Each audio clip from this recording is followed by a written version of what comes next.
Now, get this book. It's a history of the time. It's got an appendix from Middle East Watch, which is no right-wing organization. The report of Middle East Watch on Saddam Hussein says in part, and I could read this at length and chill your spines, but I won't. Large numbers of persons have unquestionably died under torture in Iraq over the past 2 decades. Each year there have been reports of dozens, sometimes hundreds of deaths, with bodies of victims at times left in the street or returned to their families bearing marks of torture, eyes gouged out, fingernails missing, genitals cut off, and terrible wounds and burns. The brazenness of Iraqi authorities in returning bodies bearing clear evidence of torture is remarkable. Governments that engage in torture often go to great lengths to hide what they've done by burying or destroying the bodies of those tortured to death. A government so savage as to flaunt its crimes obviously wants to strike terror in the hearts of its citizens and to inflict gratuitous pain on the families of its victims. That is, no, I'm sorry, that's in Iraq. Now, face the fact that you're dealing here with somebody who has butchered tens of thousands of his own people. What's more, he is an expansionist.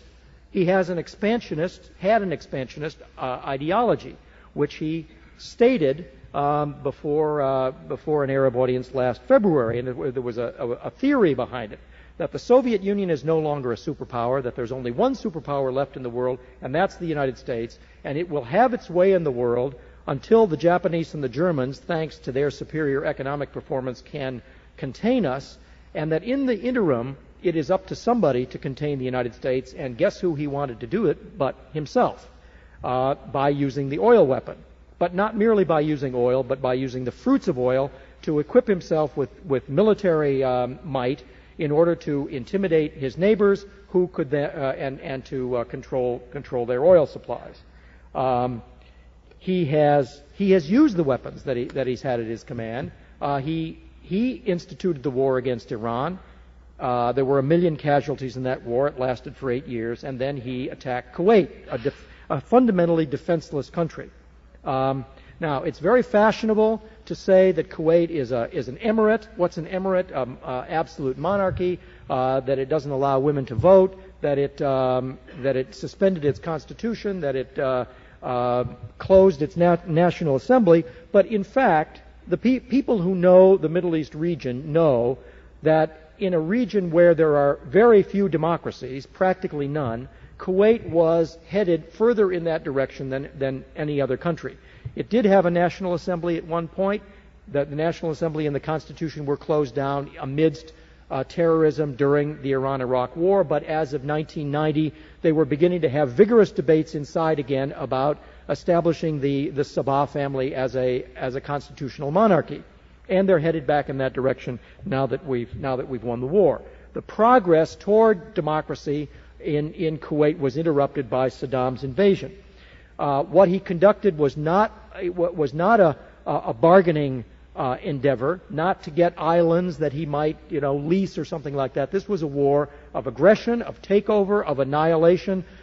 He decimated the country as a country, took away all its population records, tried to create a puppet government, failed because he couldn't get any Kuwaitis who would be his puppets, and so he essentially trashed the place.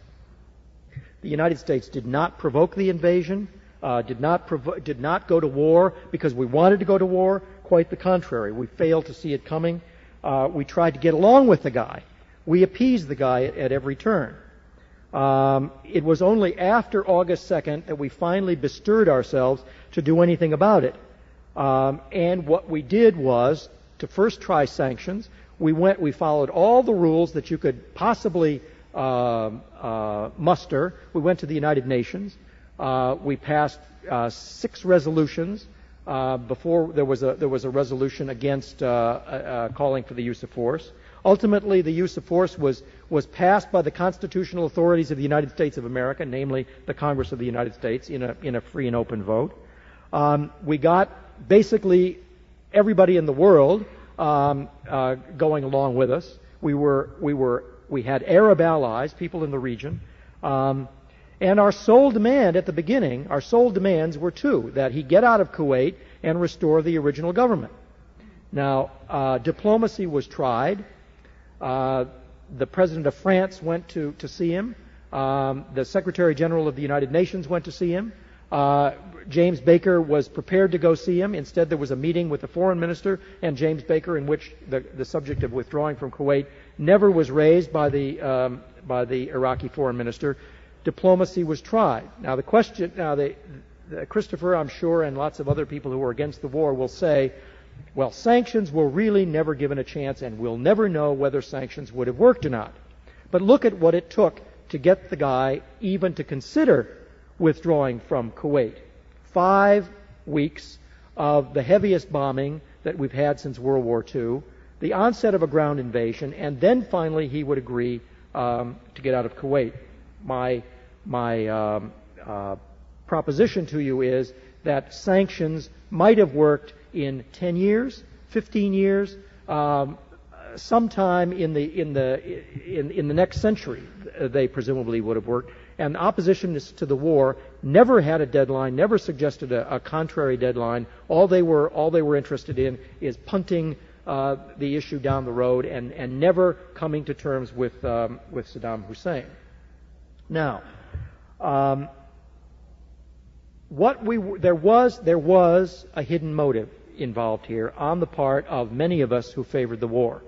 I can't say that it was George Bush's hidden motive. It certainly was my hidden motive. It was not my. I hoped that the outcome of this would be, as it was, the destruction of the military potential of Saddam Hussein. He had demonstrated that he was willing to use his military potential. He had killed hundreds of thousands of people in the past.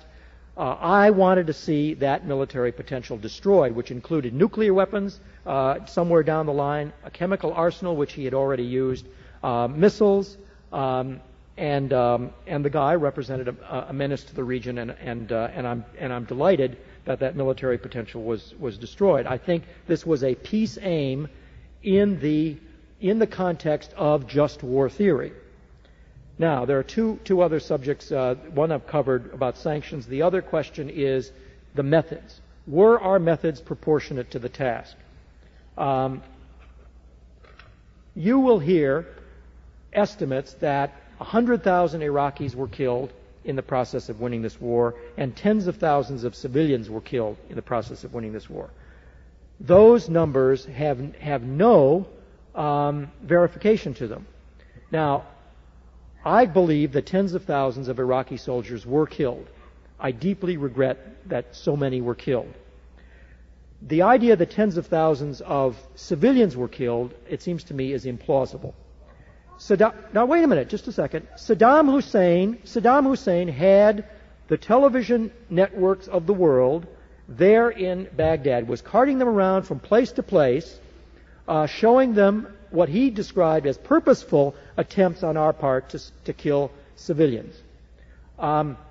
Every piece of evidence that anybody has mustered suggests that where we killed civilians, we did it by accident. Just a minute. We did it by accident. We did it by accident. All you have to do is look at the way the military briefers handled the issue of the bunker that got bombed in downtown Baghdad, where maybe 500 people were killed.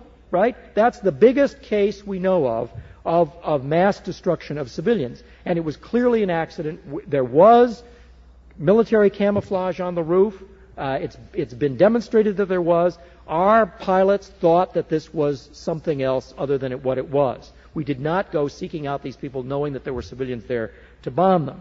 We took extraordinary measures to avoid civilian casualties, and had there been the kind of numbers of civilian casualties that Saddam Hussein claimed there was and oppositionists to the war claimed there was, believe me, Peter Arnett would have broadcasted all over CNN, and he did not.